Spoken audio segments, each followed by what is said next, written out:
حضرت آپ کو ہم بہت وقت سے دیکھ رہے ہیں کہ آپ جہاد کے میدان میں بھی تھے، اللہ آپ کو قبول فرمائے، اور اس کے ساتھ آپ تحریر کے میدان میں بھی ہیں اور خطابات کے میدان میں ہیں، آپ پورے دنیا گھوم رہے ہیں، تو یہ سب کام آپ ایک ساتھ کیسے کر سکتے؟ یہ بہت ہمارا جو آڈینس ہے ان کا بہت بڑا سوال یہ تھا کہ یہ حضرت اتنے سارے کام ایک ساتھ کیسے کر سکتے ہیں؟ اصل میں تو جتنے بھی کام ہیں یہ اللہ تعالیٰ کے فضل، اللہ کے کرم، اللہ کی رحمت کے بغیر ممکن ہی نہیں ہے جی اور باقی بظاہر جو درجہ اسباب میں نظر آتا ہے وہ یہ کہ جو میرے پاس اسباب ہیں، جو میرے اندر صلاحیت ہے یا جتنی طاقت توانائی اللہ نے مجھے دی ہے، میں نے وہ ساری کی ساری اس کام پہ لگا دی ہے۔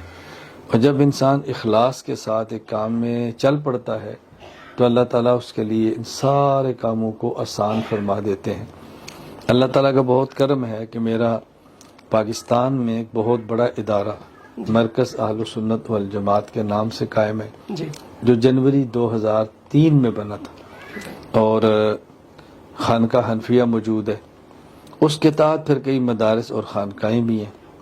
پاکستان کے قومی اخبارات پہ تقریباً ہر ہفتے کو میرے مضامین بھی چھپتے ہیں، اور ہمارا جو علمی سفر ہے وہ جاری ہے۔ 50 کے قریب کتب بحمد اللہ تعالی لکھ کر باقاعدہ شائع ہو چکی ہیں اور مزید کام جاری ہے۔